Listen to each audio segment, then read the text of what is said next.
from Music for All and presented by Yamaha. It's Teaching Social Emotional Learning Through Music, a practical web series for all music educators, embedding SEL into music education. On this episode, recorded live from Bands of America Grand Nationals, we welcome Cameron Jenkins, Noelle Jones, Tim Lautzenheiser, Mary Larson, Staff Sergeant Marty Timony, Jarrett Libman and students from Claudia Taylor Johnson High School, Leif Cook and students from Dobyns-Bennett High School, and Tim Zeiss and students from Murray High School. Please welcome our host of Teaching Social Emotional Learning Through Music, Scott Edgar. Welcome to our next episode of Teaching Social and Emotional Learning Through Music. For the entire series, I've been in a bedroom in my house. Today we are at Lucas Oil Stadium in Indianapolis at Bands of America Grand National Championships, live from Grand Nationals.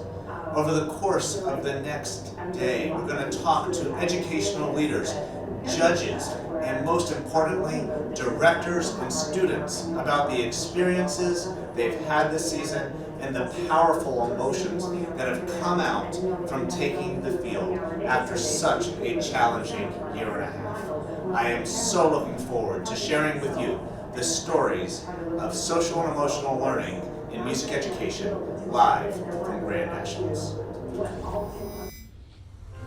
My friends, you know that our guest now needs absolutely no introduction.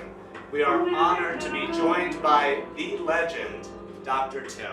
Tim, thank you so much for joining us. Such an honor. Thanks for asking me. What does it mean to be back? What does it mean to be back here at Grand Nationals and Lucas Oil? Well, it's just, everybody's glad to be back together. So I think people who go out and crawl around on the field, everybody's excited about it. Because the family's back, the culture's back, So I think that's where the fuel's coming from, the jet fuel. And you know that jet fuel, I've never seen the semifinals where I've seen the entire crowd doing Baby Shark. I've never seen a semifinals where I've just seen so much joy. Everybody's having a good time. Everyone's having a good time. And that's what's filling my cup right now, to see those kids come on. You know, right now, we're still all dealing with so much. In the last 18 months, we've been dealing with just an astronomical amount of challenges. We know that the music classroom has such a powerful space to be able to help our students through all these challenges. What does that mean to you? What does that look like in your world? Well, I think I told you, I was talking to a group of principals, doing a thing, and they had gone through a whole survey, Scott, where they were trying to find out what class had engaged the kids the best under these most unusual circumstances. What do you think it was? Had to be band. Well, it was music, and then they were all going, well, why? Why is it? And what they came up with, which I thought was great, is music's not a class, it's a culture. And you get, obviously, the music, you get all the discipline, you get all the pedagogy, etc., but you also have that family. You have that music teacher every year, not just once or twice in high school, right? And you were one of those people, you hang out in the band room. Yep. Right? You got your jackets, your swag stuff. And you know, this year's a little bit different because our juniors and seniors, our leaders, our drum majors, our squad leaders, our section leaders, they haven't had juniors and seniors to say, this is how you do it, to say this is what that culture looks like. Right. How do we rebuild from that? And knowing that we're seeing a rock star job out there. Well, you know what many of the directors are saying, and again, this is anecdotal, so take it for what it's worth, that when all the kids got back together, there were certainly kids that went, hey, I'm out, But what happened is that space was filled up so quickly with everybody going, hey, come on, let's get serious about this, let's do it. Man, this is great to be back. So, I don't know how you feel, but I'm like, they got that good in that short a time? Yeah. Wow, those kids downshifted and went for it, as did the directors, as did the parents, as did the administrators. And so as that experience left, it was filled with excitement, joy, getting back in the space, and catching up was just a non-negotiable. They have a band director like you, it is. And like every single Well, band yeah, director that's why they're here. Yeah. So what is it? We don't see the world as it is, we see the world as we are. Yeah. So we all went through the same pandemic, Yeah. and some people went, okay, let's go, we're back in, and other people. So, I'm seeing just some things. For example, bring it up again, Baby Shark. Never happened. how do you see the field of music education changing as a result of what we've been through? I think there's going to be more appreciation. You know, there's not many nations that have music in their schools. We do. We've taken it for granted, right? And all of the things that are happening now, we're like, wait a minute, we had it made. You know, and I know you and I are alike. You're going to pay me to teach music. And do it for free.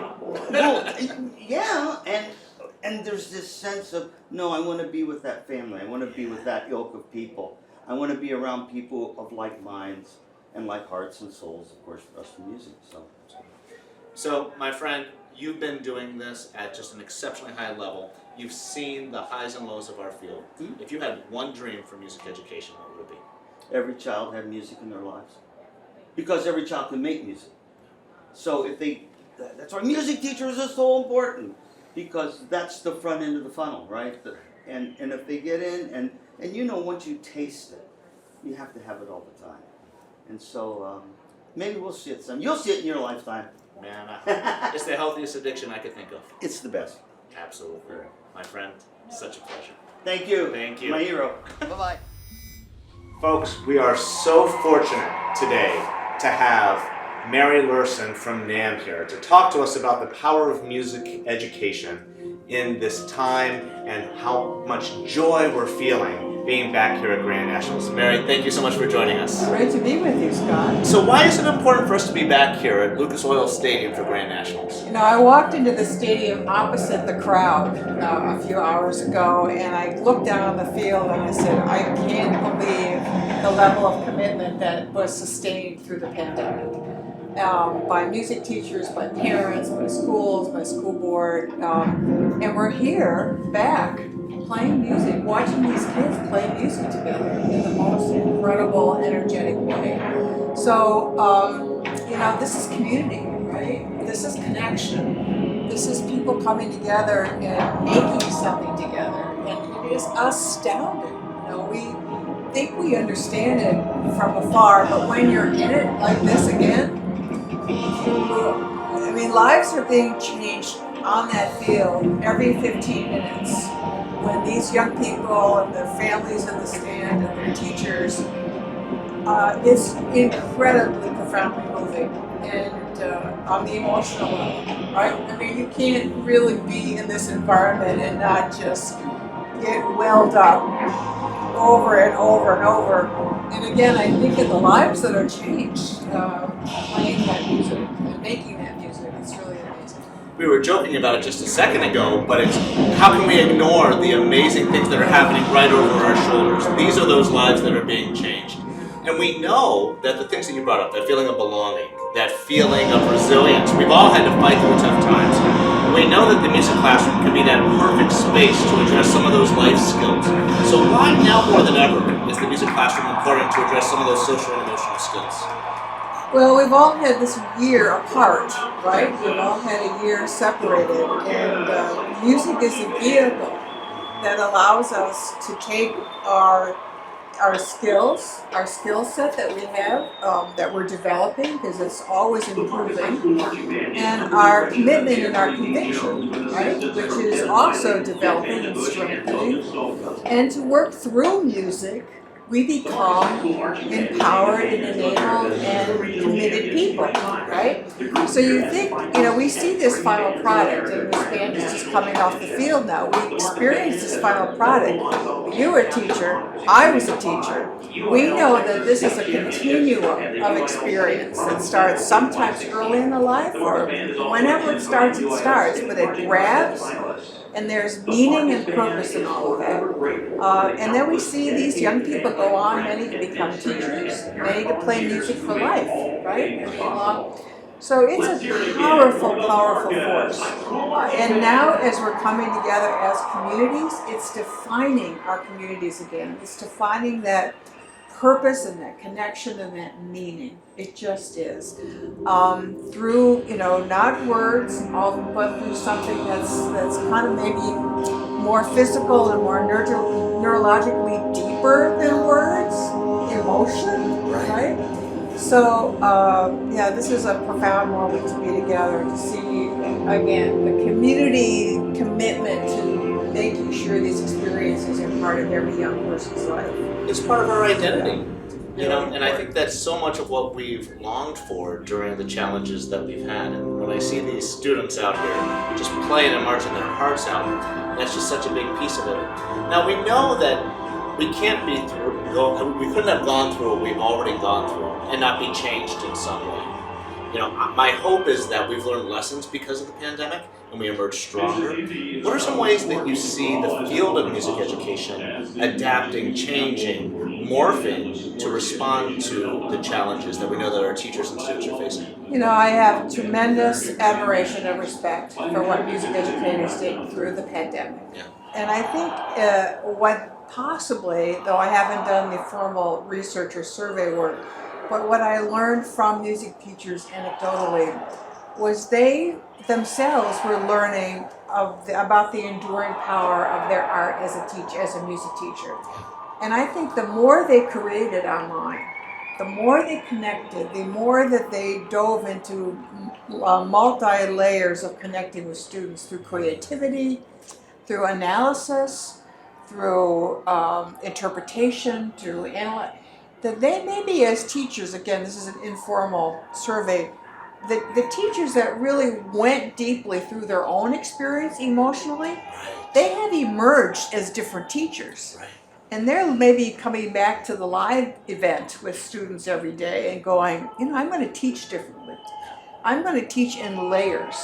And I'm going to include more creativity and more personal expression and more personal development and, you know, connecting all of the dots for students, as opposed to, I'm here and I have this performance 3 weeks from now and these are the things I need to do. That along the way there's more of a weaving. So we all learn something, right? We all learn something as we've come through this. And again, tremendous, profound thanks, gratitude to our music teachers they really saved lives through the pandemic. So For our students who have struggled, this is the home. This is the air that they breathe, and they have that home now. Right. So you mentioned that we've all learned something. What's one thing you've learned? Well, this was the first time in 20 years that I was home.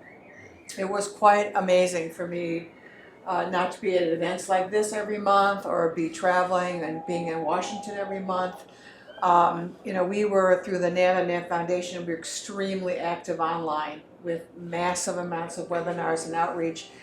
I learned that we are a community that wants to support music education, and we did.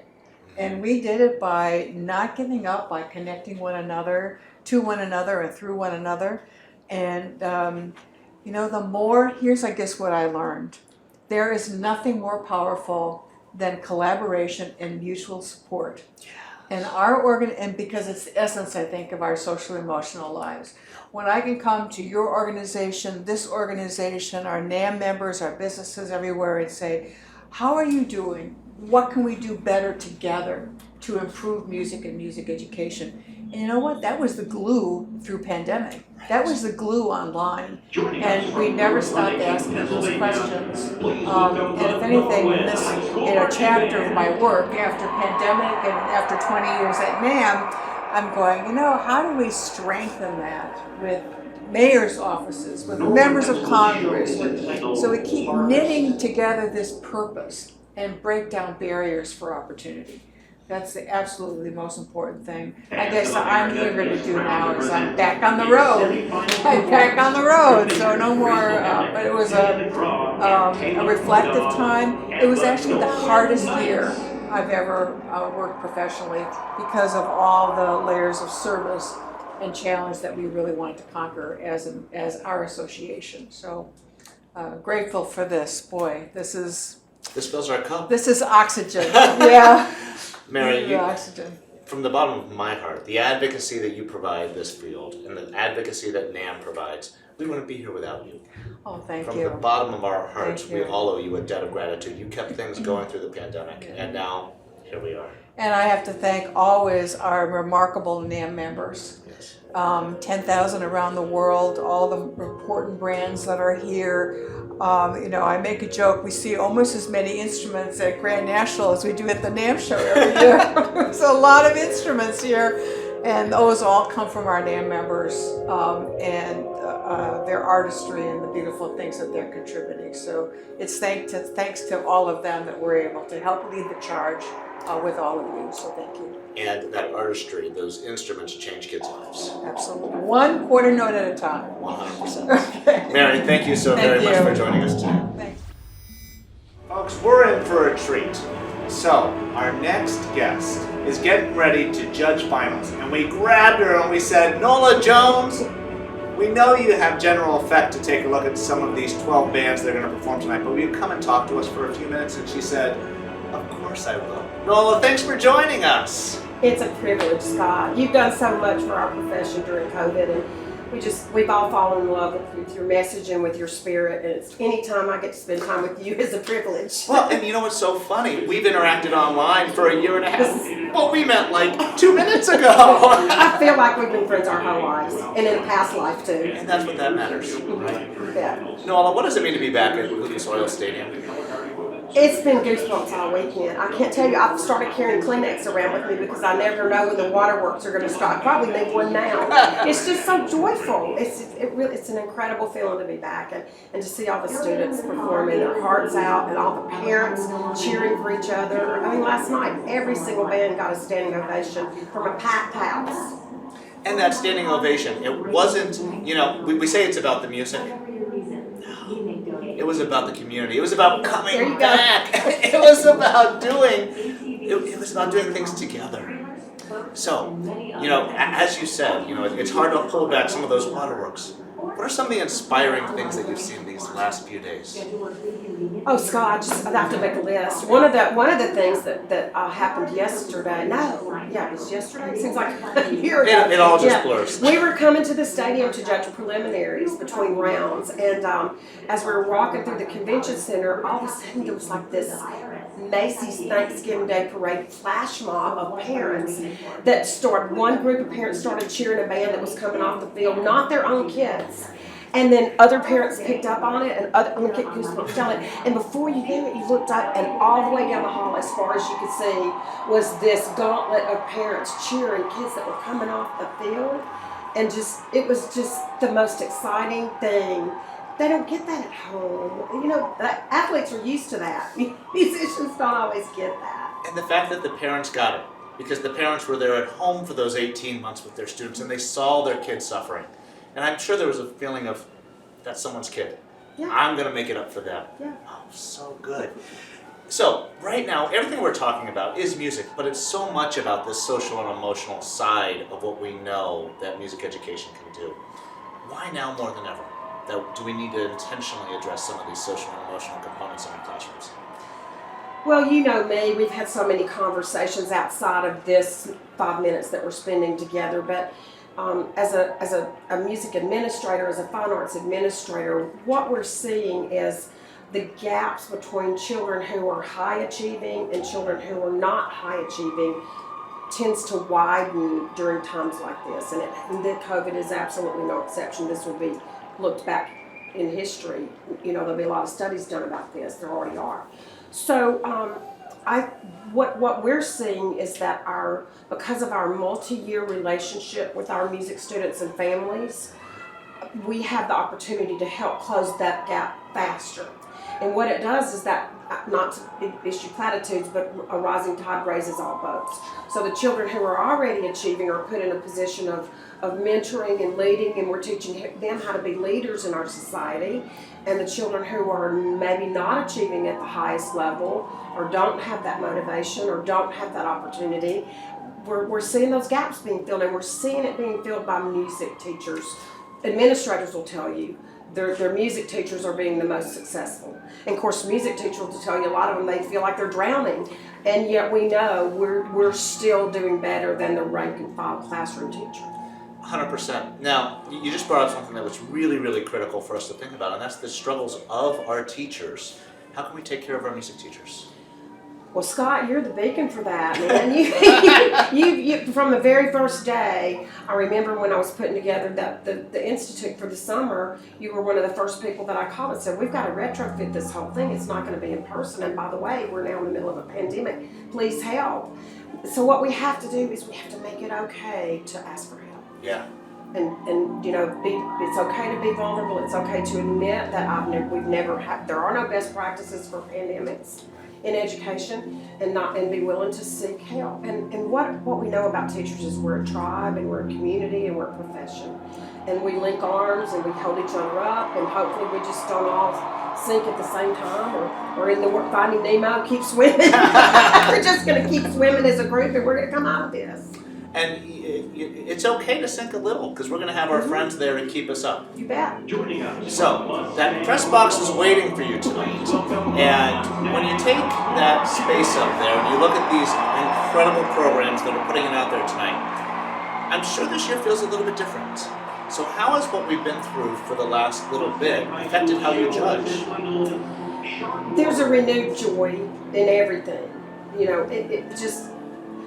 I can't even count the number of bands I've seen this last 2 weeks. I did the 5A UIL and the 6A UIL, and then South Carolina State Championships last weekend, and then 2 days of prelims here, and now finals tonight. And it literally, Scott, at the end of tonight, I'll be sad that it's the last one. It's just been so wonderful seeing kids make music with their friends and do the things they love. We're back. We are back. And it's not about making music, it's about making music with your friends. That's the piece that we've missed. It's collaborative art in time with other humans, with your people, with your tribe, with your people. And it's happening over our shoulders, and we're pretending that it's not, but the artistry that's right over there is changing lives. Every single one of those kids is going to remember this moment for the rest of their lives. You know, they're not going to remember what place they scored this weekend. It's not about the trophies, it's not about the plastic, it's not about the medal. What they will remember are the memories that they make while they're here. And that goes for every person in the arena. We're making memories right now. We sure are. Nola, thank you so much for sharing your time with us. Have a wonderful evening looking at those 12 bands. It's going to be fabulous. Thank you, Scott, and thank you for all you do for our profession. You really, truly have been a beacon for us. Thank you so much.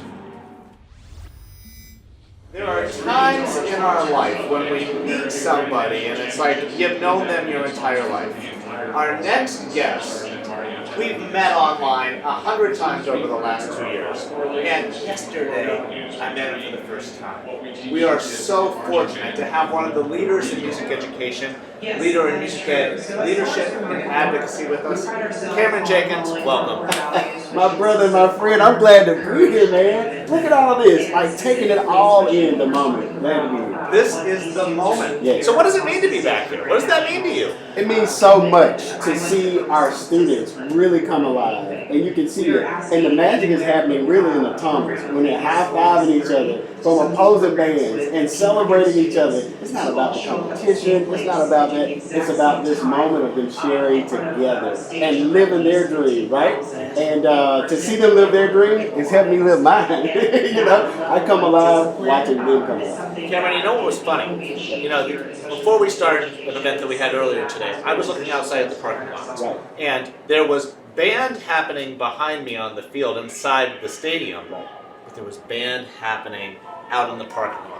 Yes. Where they were doing their pre-show rituals. They were running around. They were being kids. Yes. And that was the joy that we've missed these last 18 months. I love that word joy, you know, because it's so much greater than happiness. Joy is like on the inside, and you see it. It's evident on the outside, right? And you see it all in their faces, you know, even the ones that's looking serious, you know.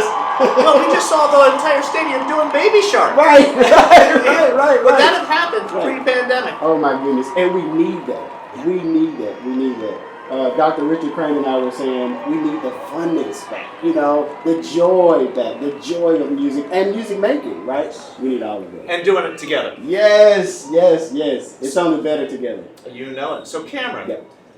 what's the most inspiring thing that you've seen in the last few days? Oh my goodness, the parents, how they work and collaborate and support and encourage, because we know it starts in the home. It starts that structure, that foundation, that you're a valuable piece to this family. And then to see that translate over to the band world, and then to see those two worlds come together in a place like this where everybody's uplifting and supporting and reaching in. I love that. And we know that this is the tip of the iceberg. Yes. This is what is above the water. Right. And everything that you just talked about, that's the foundation, that's the roots. Yes. So much of what we're talking about is about having belonging. Right. You know, we've had music making throughout the pandemic, but none of our cups were filled by it.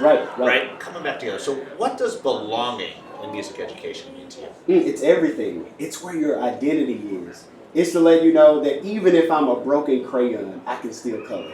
Like, you know, even if I have my flaws, or if I miss that toss, or if I miss that one quarter note, it's going to be okay. Because my family is there to support me, right? Somebody's there to lift me up at the end of that experience. And you know what? Our band directors do it the best.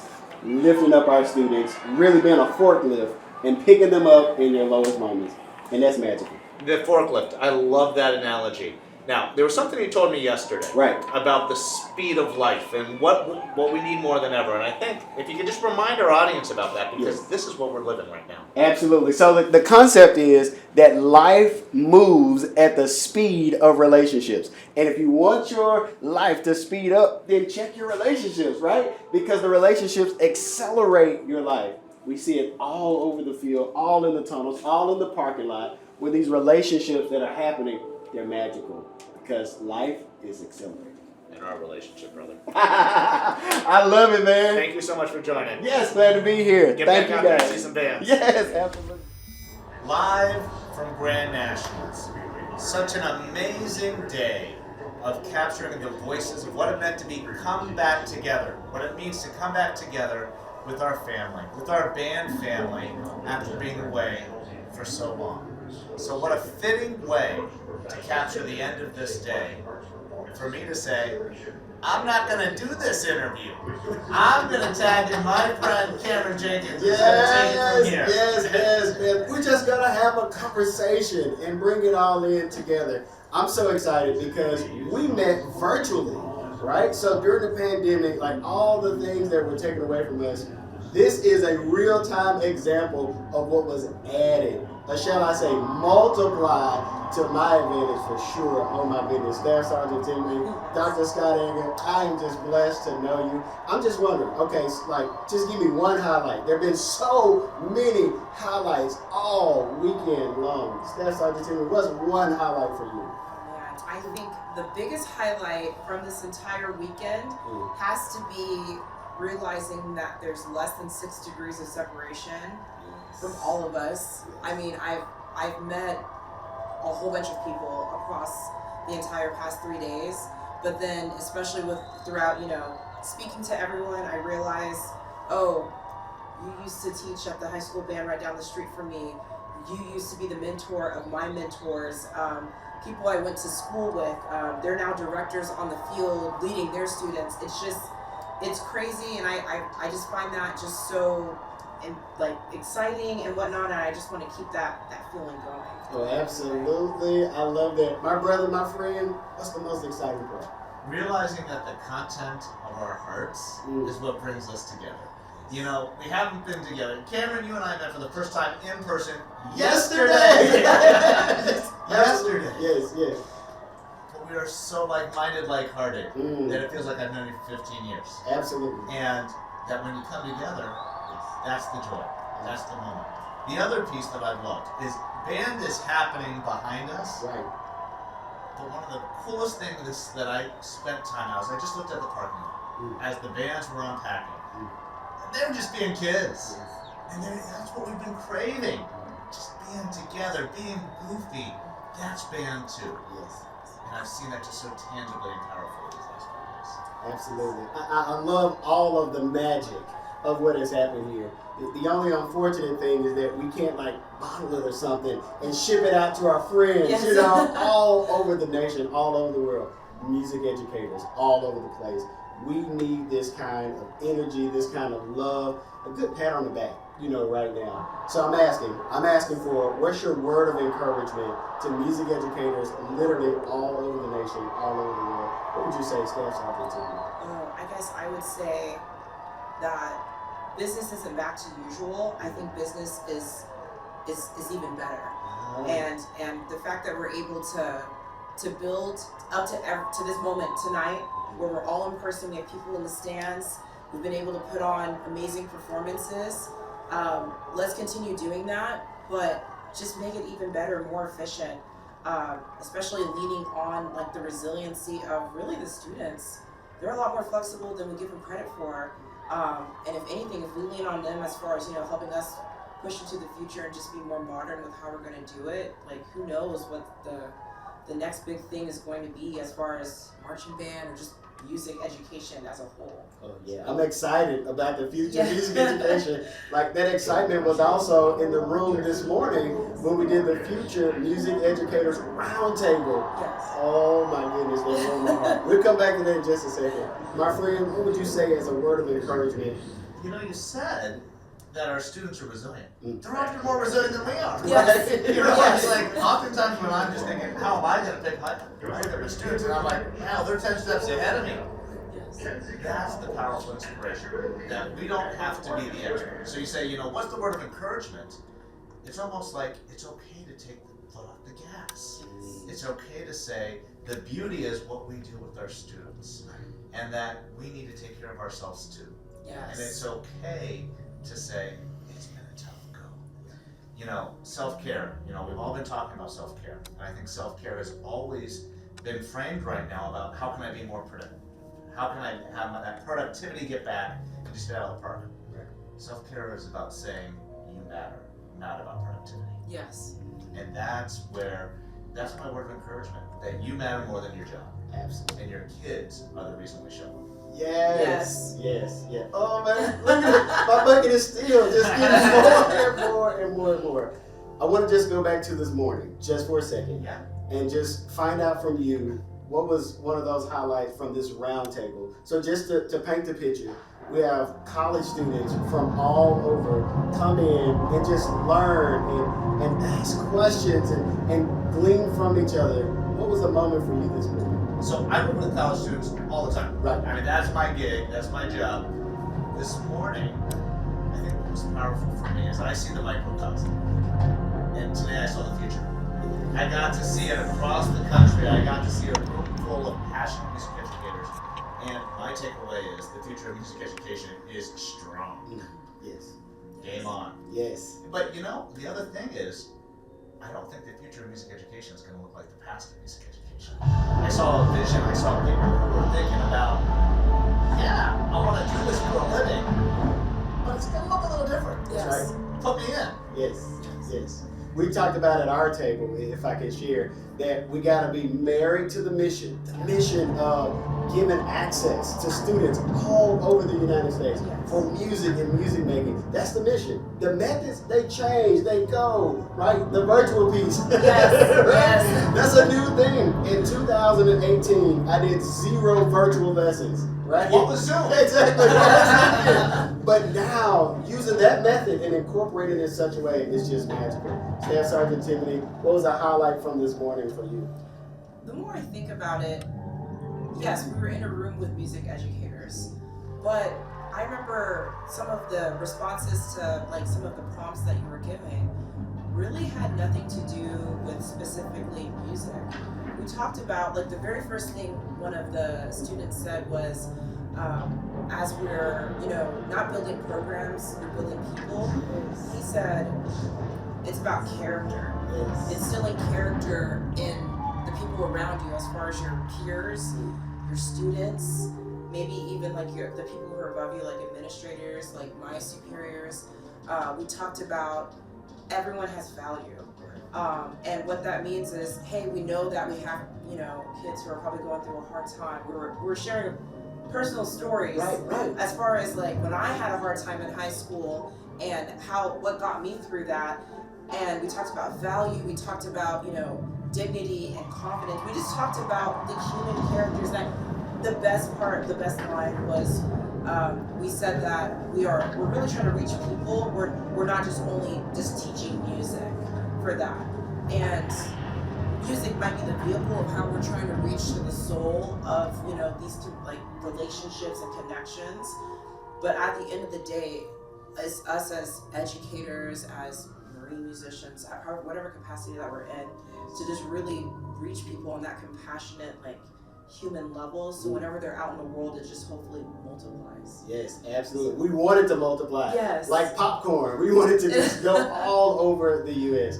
I think we all owe a really big thank you to Fran King and to his wife Judy King for just making sure that thing continued to flourish. And everybody at Music for All, everybody in the parking lot, everybody at band check-in, everybody in the tunnel, every volunteer, every staff member of MFA. We want to say thank you, thank you, thank you. And I'll end with this.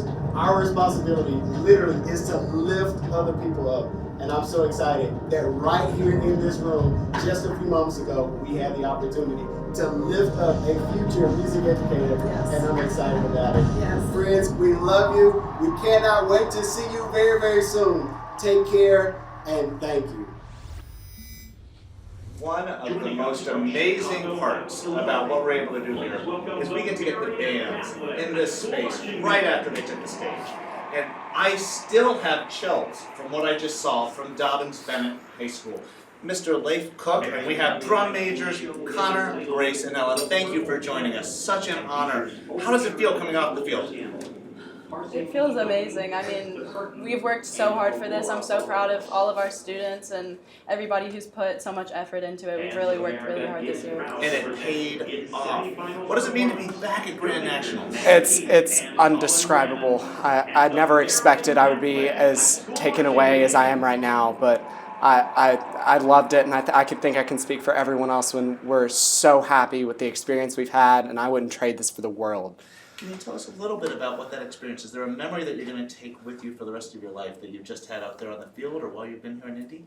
Honestly, just the energy in this venue is indescribable. The last time I was here was when I was a freshman, and 2 years off has been just really difficult, and we've gone through so much through the pandemic, and on top of that, going back to band. And actually, a fun fact is only 15 members of our band actually went to Indy, so it's a very young group, but I'm so proud of the underclassmen and the upperclassmen for what we've done to get through everything. How have you overcome that? Because let's face it, juniors and seniors, you haven't had juniors and seniors to say, this is what it's like to come to Indy, this is what it's like to play in Lucas Oil. What's that been like? It's been certainly difficult, up until our first competition, and it wasn't their fault, they just didn't know truly what it feels like to be in front of so many people and performing something you've worked on for so long.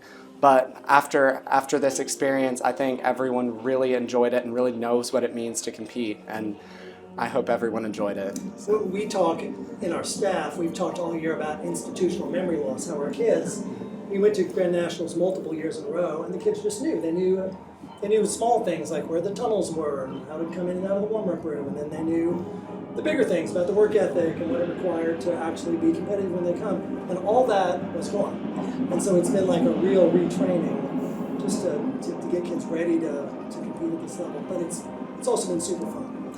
And we found that, it's not just with the competition. We've had to learn how to make eye contact again. We've had to learn how to just engage with friends that are on the other side of the screen again. Sure. It's all baselining all of that. So how has the season been different, Mr. Cook?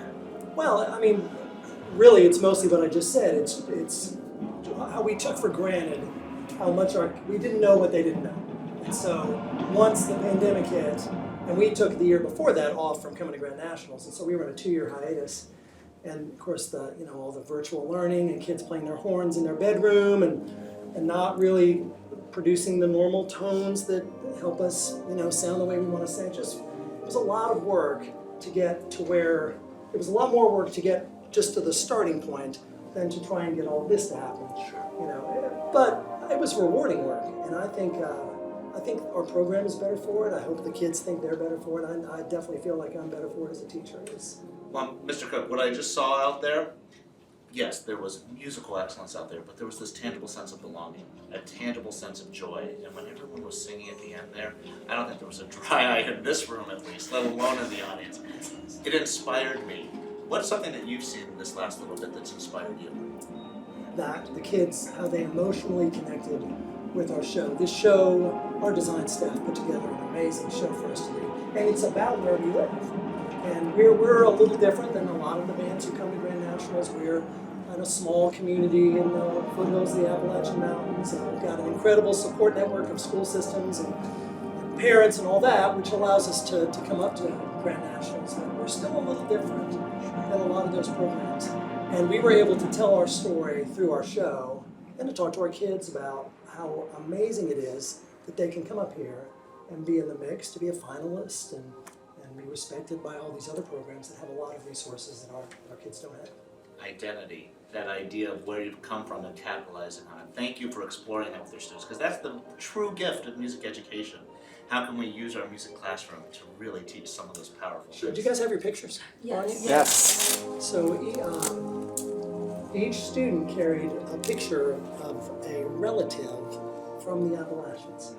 And so this was a pretty special moment for our community and our kids. That connection. What did this mean to you, to have that literally on your heart, on that field? It just inspired me just to remember what we're doing it for. We're doing it for our community and for the people that we know that are supporting us back in Kingsport. And it's so difficult because a lot of these bands, they have a lot of resources and money, and they can have their family members come in and support them through everything, but unfortunately a lot of our students can't have that because of where we come from and just, I guess this is the makeup of our population. So it's really nice, even if our family members can't be here, we still have people supporting us through everything. And these really remind me of just where, like they said, where we just come from, and the things we love about where we come from, the beautiful mountains, the wonderful people of where we come from, and it's just yet another reminder of just like why the emotion behind what we're performing, and it made it that much more true to heart, to me at least. You shared it beautifully with everyone who's had the honor of being able to see this show. What's one thing you're going to take away from your experience at this year's Grand Nationals? I never thought I would be as emotionally connected to something as I was this, but this has taught me just to be how to be just emotionally connected to something and how to put so much work into something and really be able to show off where I'm from and my daily life and just what I love about Appalachia. I just loved getting close with everyone again. I feel like after a year of the pandemic and everything was so weird, just feeling like we're a family again and really getting close and putting in the work together. I think pushing through all the hard times and through all the adversity, through just the political climate and the pandemic, it's just been so difficult. But going back to our roots is what we really needed to do.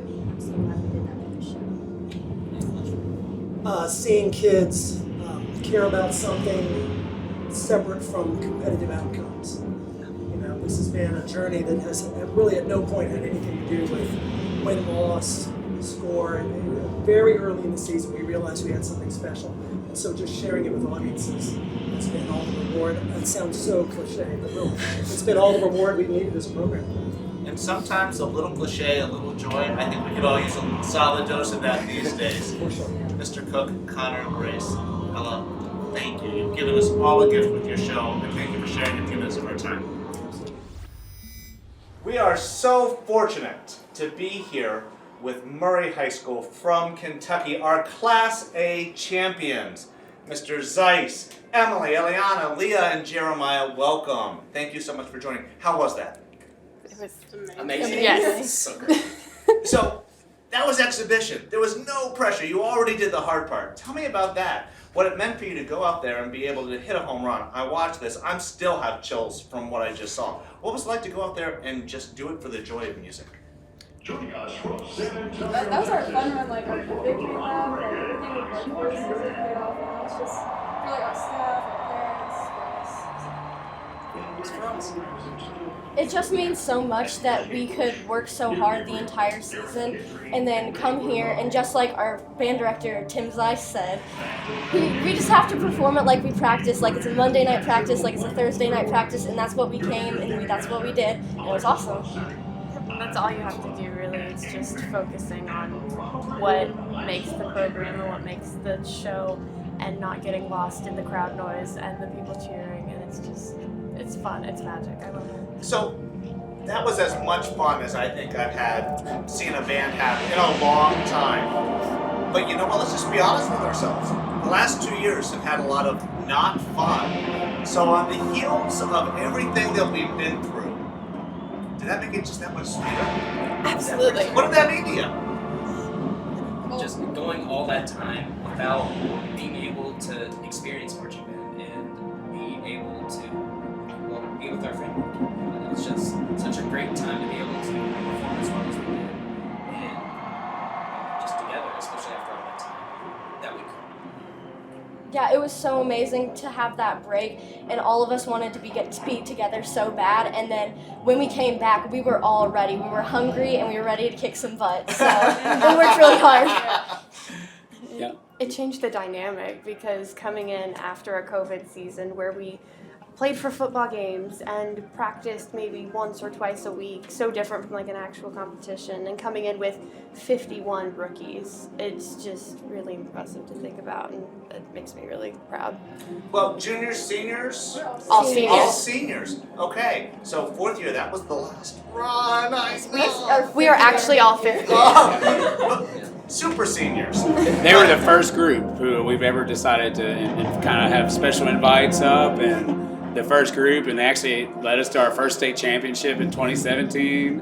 And we just capped off our season before this a couple weeks ago with the Class 3A state championship in Kentucky. They're very well decorated, and I mean it's really because of these guys. And beyond any of the decoration, I just feel the community. Oh yeah. I feel the sense of belonging, that this was something that wanted together. Now, Mr. Zeiss, this doesn't happen on accident. You know, it's all because of the culture that you are helping to create. Tell me how the season's been different.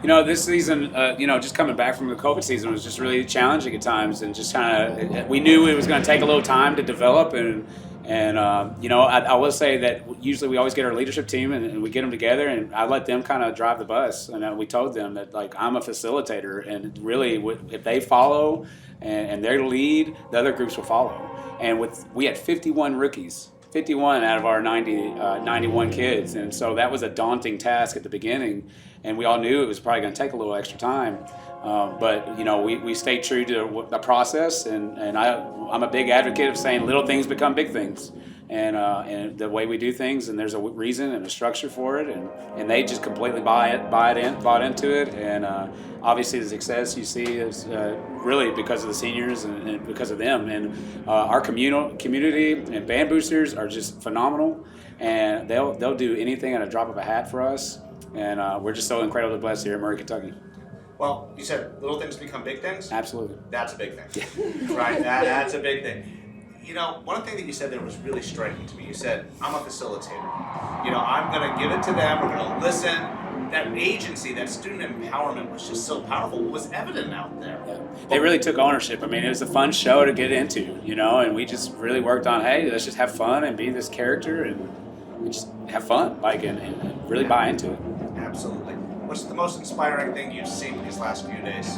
Wow, resiliency. Yesterday was literally the worst day we've had, minus the performance. And we had just a lot of issues with our equipment truck broke down on the way here the night before, and we had to have it towed here to Indianapolis.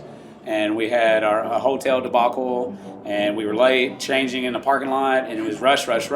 And I'll tell you, they handled it way better than I did. And I told them that. I said, they are way more resilient than anybody gives credit for it. But they just go with it. I'm like, hey, we really got to do this right now? Okay, and they do it. And it was really hectic yesterday. And it was really, and then they came out and just killed it yesterday in the performance. So they're just completely resilient, and that's the striking thing. It's because of the upperclassmen. It's 100% on them. Beautiful. What's the most memorable thing you're going to take away from these last few days?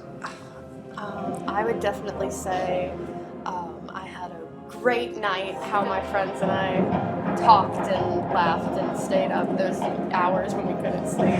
Along with what Emily said, last night in the hotel when we were watching awards for semis, it was just so nerve-wracking because we were were the last band called, and so we were all just huddled together, so scared, so nervous. We thought we weren't going to make it, and right when they called us, like, the entire room exploded, and everyone was just crying happy tears and screaming, and it was just so amazing. So good.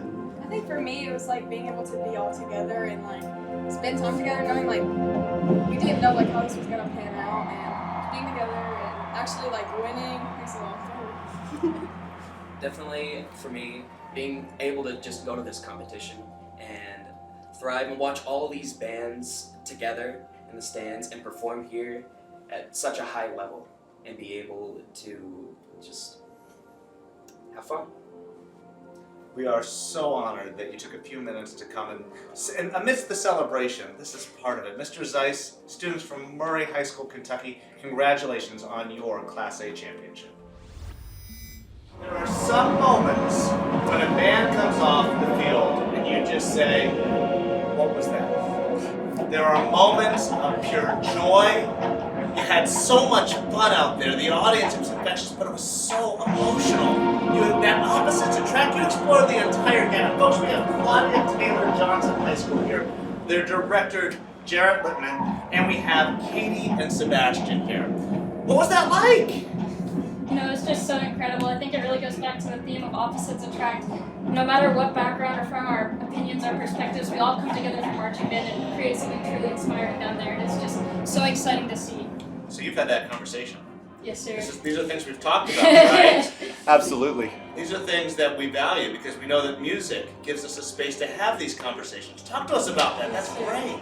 I've been with this program for a long time. You know, my two older brothers were here, and so I've been around this culture for so long, and it just keeps getting better and better, and the kids just love music so much, and it just keeps us inspired to keep improving and be the best at what we can do. Sebastian, what was it like? It was amazing. It's like no other experience. Like, you feel the energy. It's like prelims, semifinals, like the energy compared to finals was like incredible. Everyone around you is just like emitting this aura.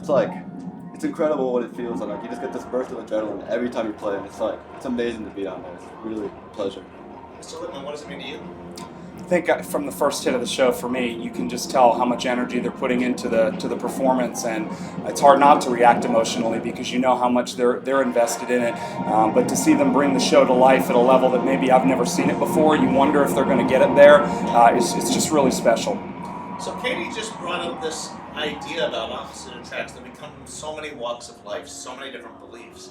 And today we saw a moment of unity.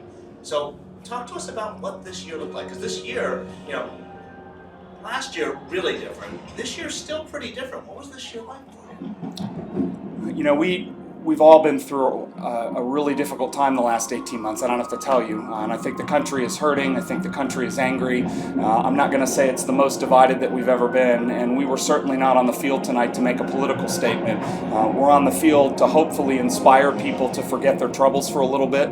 We want to show people through our students that hey, life is pretty good and the best is yet to come. And I feel like the kids, when they bring music to life and they do what they love at the highest level, it's easy to forget your problems for 12 minutes. And when you watch something like a Bands of America Grand Nationals and you see kids pouring their hearts out into it, maybe one person at a time we can make the world a little bit less angry.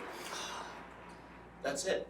And when I saw the crowd respond to you, I didn't see anger out there. People want something to be hopeful about. People want to be inspired, and I think we look to these musicians for that inspiration every day in our own band programs. But when we can go out and our musicians can lift other people, and we can be lifted by other students' performances, it's pretty magical.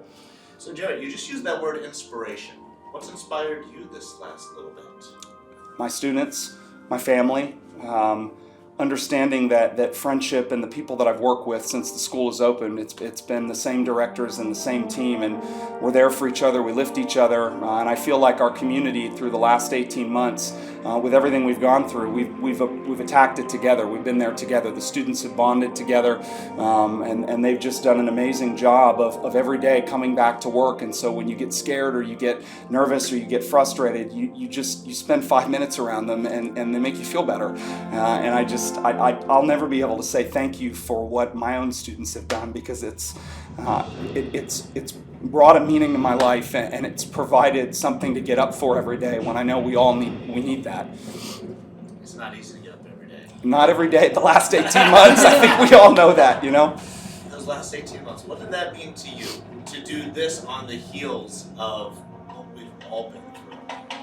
It's just so inspiring. You know, I keep using that word, but it really is, you know, to see all the work not only that I've put in, but that the whole team has put in. It's so emotional, and you really want to keep getting better with everything you do. Well, for me, it brings like an extra level of like, you want to make everything perfect. Cause like you never know. Tomorrow could be my last rehearsal. This Saturday could be my final performance I ever get, and that could be my season ended, and I'm done for that year. And it's just kind of like that angst of, am I gonna be able to play again with my friends, my directors? It's like it's not something that you normally encounter. It's like really motivating when you have that at your heels. What is the one thing that you're going to carry with you for the rest of your life from this BOA experience? This BOA experience, just the bond that we all share as musicians. You know, I haven't seen it in any other field or anything else I've done in life. Just that connection that we share, no matter what band we're from or where in the country we're from, just that connection that we can create for something this Beautiful. I really come to appreciate how we need to be grateful for where we are, the position we're in. Because like I always like, especially this year, I've really come to think how lucky we are to be able to perform right now, while there's 90 other bands who didn't get to play today. And I really feel grateful, and that's something I really picked up this year that I haven't been able to pick up anymore. And gratitude. What's your big takeaway, sir? The students never lost hope, and I think anytime that I felt like I was going to lose hope, coming, and like I said, being around them and seeing the hope in their eyes and the trust and the belief that it was going to get better, and just the appreciation, I think, you know, and you hear it, Sebastian talks about just how grateful he is to be here. I feel like the students have been more grateful the last 18 months for the work of the teachers, for the work of their parents, and that's made it all the more rewarding to know that what we're doing is making a difference. The difference was made. It was tangible. We felt it. And here, I'm still having your melodies go through my head. You know that's gonna, you know, and half these audience go out singing your show. You won. It's a good night. You won.